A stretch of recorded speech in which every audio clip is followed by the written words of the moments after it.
Bismillahirrahmanirrahim. Assalamualaikum warahmatullahi wabarakatuh. Bercakap tentang amanah dalam kehidupan kita. Amanah adalah sebahagian daripada integriti seseorang. Dia berkait soal hati, dia berkait soal iman. Sebab itu Rasulullah menyebut la imana liman la amanatalah. Tidak ada keimanan, tidak ada iman seseorang yang kalau tidak ada amanah padanya. Begitu juga Rasulullah sebut dalam hadis yang lain, Rasulullah bagi 4 petanda, 4 indikator orang yang dianggap memiliki ciri-ciri munafik dalam kehidupan. Yang pertama, bila bercakap dia bohong. Bila diberi amanah, dia tidak laksanakan ataupun dia khianat dengan amanah tadi.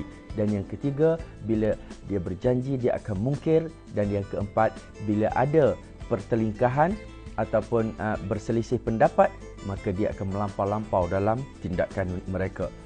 Dan sebenarnya kalau kita perhatikan betul-betul 4 sifat ini ataupun 4 perkara ni, kalau kita buat, kita akan kena buat lagi dan lagi. Cakap bohong, bila bohong kita kena bohong lagi. Susah nak patah balik.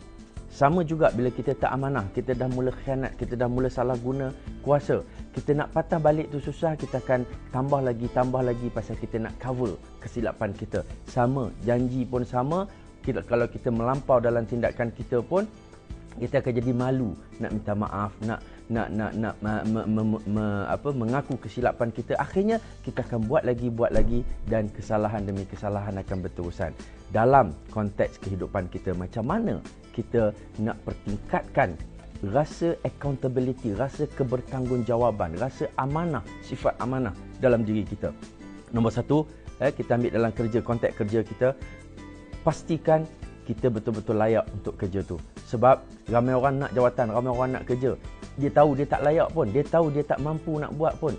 Sebab itu dalam kehidupan kita, kita kena check. Jangan ambil cara salah sesuatu kerja ataupun sesuatu jawatan. Jangan sampai tikam orang lain pasal kita nak jadikan, nak nampakkan kita layak dengan kerja tu. Jangan kita khianat orang lain dalam kerjaya kita. Dan kalau kita tak mampu, awal-awal lagi, jangan pikul tanggungjawab kalau tak mampu. Tak mampu jadi pengarah, tak payah. Kita jadi kerani cukup. Sebab itu kadang-kadang kita tak perasan. Kita duk rasa kita boleh buat semua benda. Sedangkan rasionalnya kita perlu check sama ada kita mampu atau tidak. Ini kalau nak betul-betul nak develop, nak suburkan rasa amanah dalam diri kita. Yang kedua, kita buat kerja seoptimal yang boleh. Bila kita ada bidang tugas kita, kita kena buat betul-betul seoptimal yang boleh. Jangan main cilok-cilok, jangan main tipu-tipu, jangan main pura-pura. Sebab kadang-kadang kita tak mampu, kita salahkan orang lain. Ataupun bila kita dapat tugas, kita buat separuh-separuh dan kita sembunyi sorok-sorokkan separuh-separuh. Contoh, ini benda yang boleh berlaku dalam kalangan orang yang tidak melakukan secara beramanah. Dan yang ketiga, kita buat kalau kita buat silap dalam kerjaya kita, mengaku. Itu senang. Cakap senang, nak buat susah. Bila kita dah rasa kita besar diri, kita rasa kita tinggi pada orang lain, kita rasa kita hebat, nak mengaku salah cukup susah. Nak jadi orang beramanah, buat salah accountable. Saya yang buat ni, saya yang silap. Jangan suka salahkan orang lain. Jangan tak mengaku salah.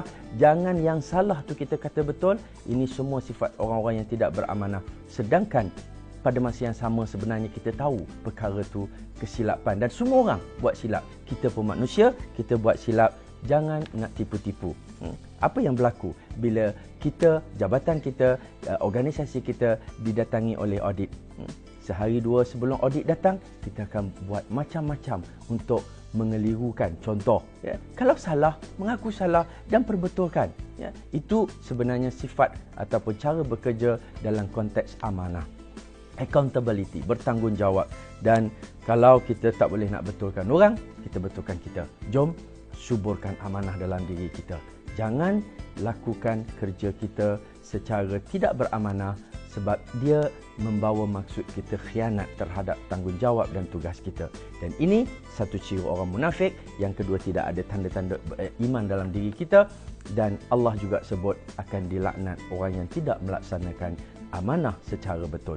InsyaAllah kita sama-sama betulkan, bermula daripada diri kita. Assalamualaikum warahmatullahi wabarakatuh.